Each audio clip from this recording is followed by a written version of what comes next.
My PDS समाचार देख रहे हैं आप। मेरा नाम काजल तिवारी है।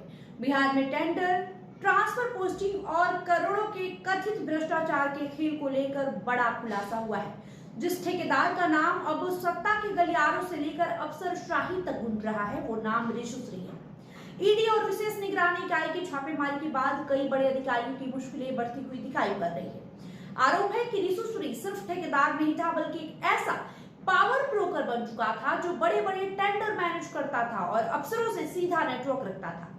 बिहार में इन दिनों जिस नाम की सबसे ज्यादा चर्चा है, वो नाम है रिशु श्री का। पटना से लेकर सूरत और पानीपत तक ईडी की छापेमारी ने कई चौंकाने वाले बड़े खुलासे किए। जांच एजेंसियों का दावा है कि रिशु श्री सरकारी टेंडरों के बड़े खेल का अहम किरदार था।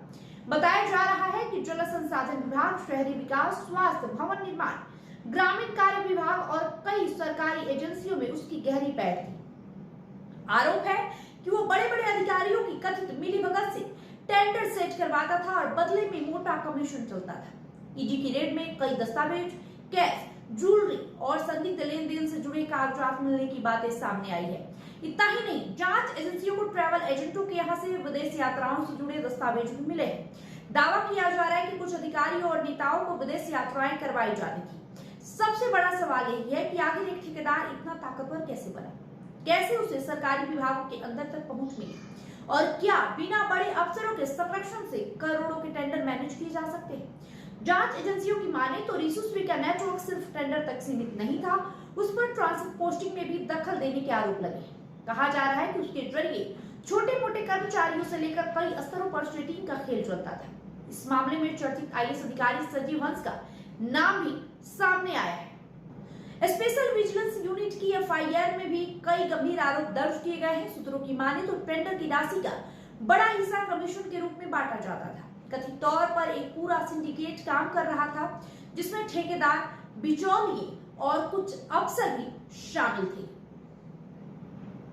अब सवाल सिर्फ रिशु श्री का नहीं है, सवाल बिहार की उस व्यवस्था पर है जहां एक ठेकेदार पर आरोप लग रहे हैं कि वो अफसरों को प्रभावित करता था, टेंडर तय करवाता था और सिस्टम के अंदर अपनी पकड़ बनाए हुए था।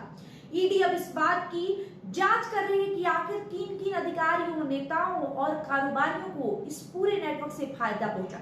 सूत्रों की माने तो आने वाले दिनों में और कई और बड़े नाम सामने आ सकते हैं। फिलहाल रिशु श्री पर शिकंजा कसता जा रहा है, लेकिन सबसे बड़ा सवाल अब भी वही है, क्या बिहार में टेंडर का खेल सिर्फ एक ठेकेदार चला रहा था, या फिर इसके पीछे सिस्टम के अंदर बैठा एक बड़ा नेटवर्क काम कर रहा था।